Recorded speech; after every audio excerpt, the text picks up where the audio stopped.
Everybody can see. Can everyone see my screen? Yeah. Yes. Okay, actually I might have to, I have it over on my monitor, so I'm gonna have to maybe bring it to uh now. Is that better? Hopefully. Yeah. I know a very strange title. Thank you all for listening, and hopefully I'll keep your attention for the whole maybe 10 minutes of this presentation. So my topic today is talking about purple sweet potatoes, my hunt for them, where could I find them? And so I could make some purple sweet potato muffins. And you're probably wondering why such a strange title. And the last time I presented maybe over 2 years ago, so still a little nervous about that. But the paradigm has shifted as to what type of presentations we should give. So they should be more instructional presentations to bring more visits to the Wishart Lab YouTube page. So then I asked YouTube, what are your most popular videos? And the answer came back, music videos and recipes. So I'm not going to sing to you, but I thought, well, maybe I can try to incorporate some science in with my quest to make purple sweet potato muffins. So I'm Dr. Wishart's scientific writer, and I've worked with him for about 4.5 years now. Um, just a little bit background about myself. My academic journey. I'm originally from Nova Scotia, Sydney, Nova Scotia, on Cape Breton Island, over 5,000 kilometers from Edmonton. I earned my BSc Honors Microbiology from Dalhousie in Halifax, then went to the University of Calgary to earn my PhD from the Department of Microbiology and Infectious Diseases. Then went to London, Ontario, to work at the Robarts Research Institute as a postdoctoral fellow. The Robarts Research Institute is connected to the University of Western Ontario, or Western, and then worked for about 4.5 years as a research assistant and associate on the bench, and now working as Dr. Wishart's scientific writer, helping out with some of your manuscripts and grants and such.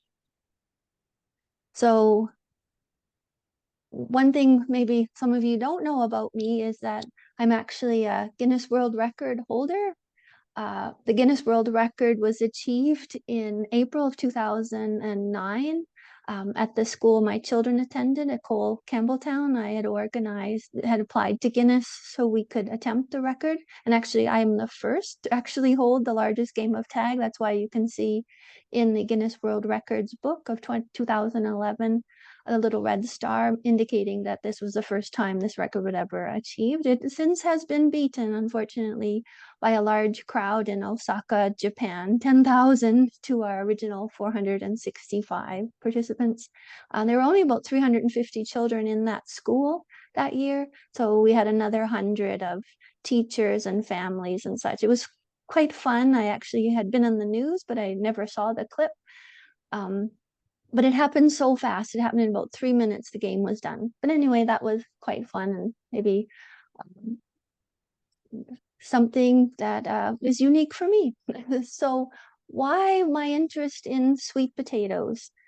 Well, it came about partially because of some writings I had done with Dr. Wishart looking at precision nutrition, and the Okinawan diet had been mentioned as well as the Mediterranean diet. And what is so fascinating about this Okinawan diet is that it is a diet by by people who live in Okinawa, Japan, and these people from Okinawa who consume this diet actually had exceptional longevity with very low cardiovascular disease or cancers.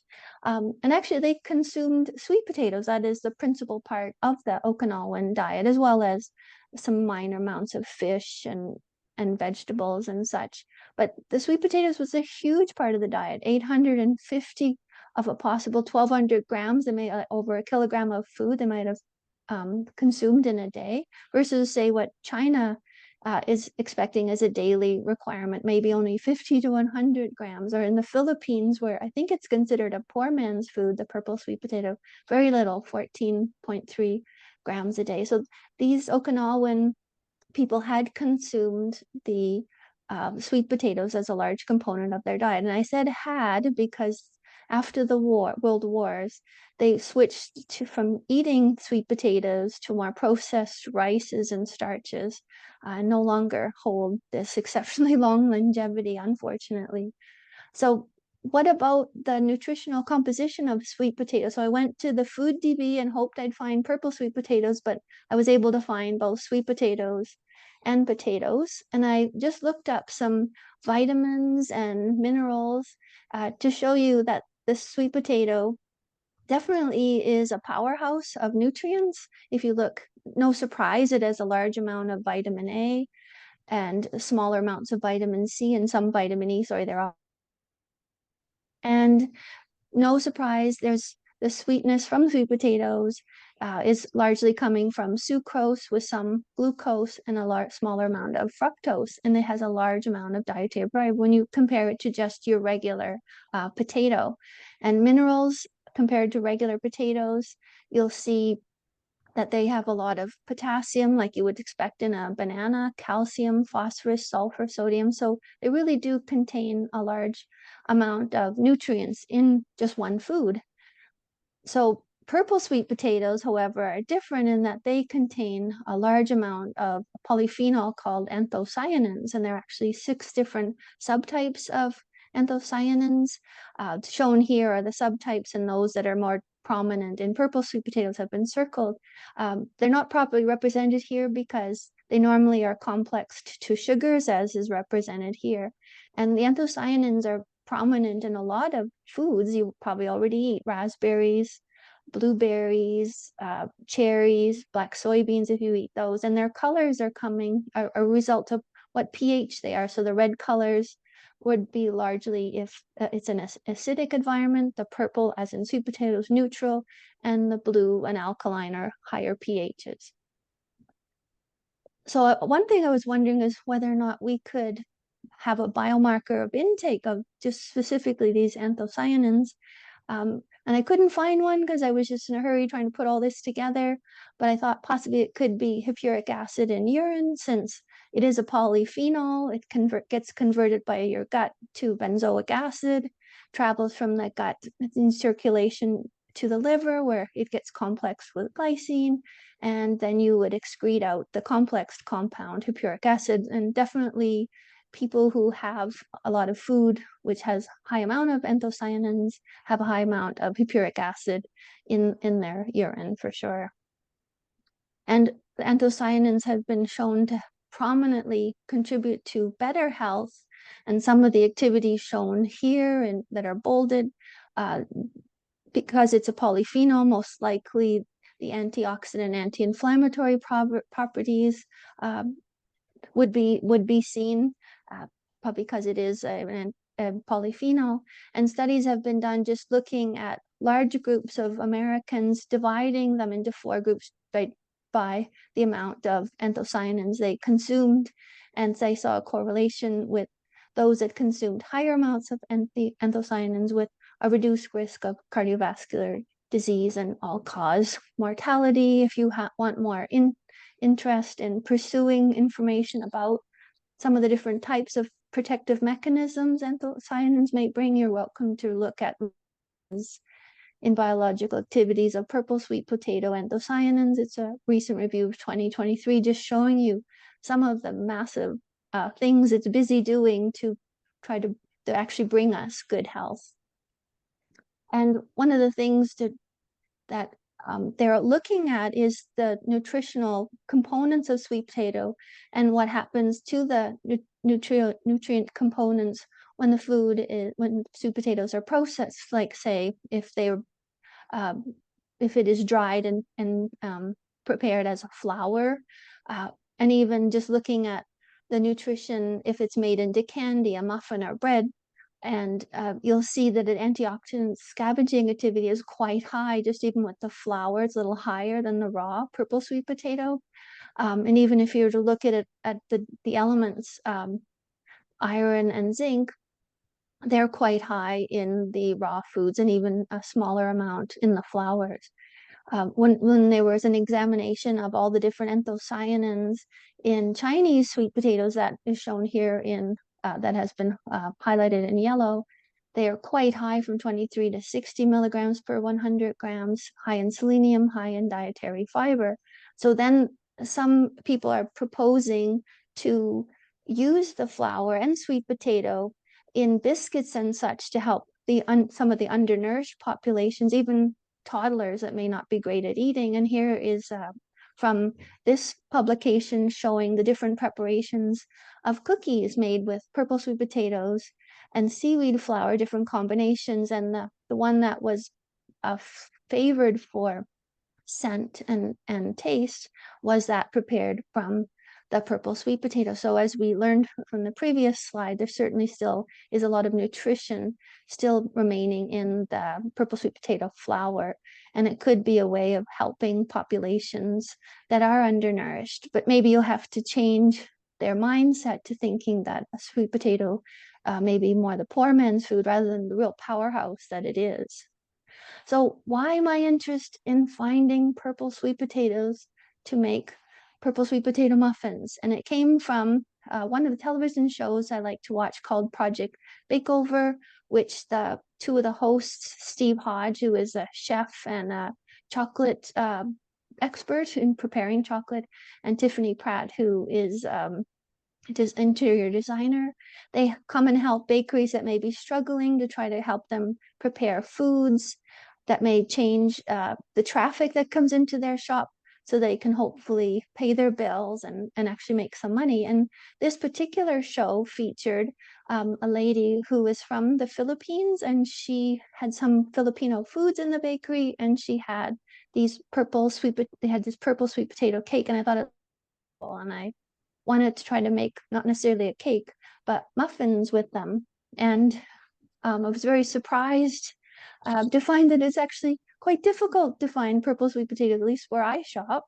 So where can you find purple sweet potatoes? Well, I've looked at Walmart and found some, the Italian Center in Sherwood Park showing a closer up version of it, and the local market. So I've bought one sweet potato, this kind, from the Italian Center, and I had to buy another one from the local market, not shown here, because I discovered they're not all purple inside. The one from the Italian Center I bought originally, when it's cut open, it was disappointingly white inside. And this is just your regular, orange fleshed sweet potato. And then this one from the Loca Center, you can see is quite purple inside. And it even has a ring of white, which I wasn't sure, since I've never prepared sweet potatoes, if you should eat it or not. But you can see for sure, here is a peeled sweet potato, and it's definitely purple on the inside. So now to the purple sweet potato muffins. There's a dry team, which consists of the flour, sugar, baking powder, leavening agent, and spice, as well as a wet team that includes, most importantly, the mashed purple sweet potatoes from a medium sweet potato. One of the things I don't like in recipes when they say use a medium potato or a medium carrot or whatever.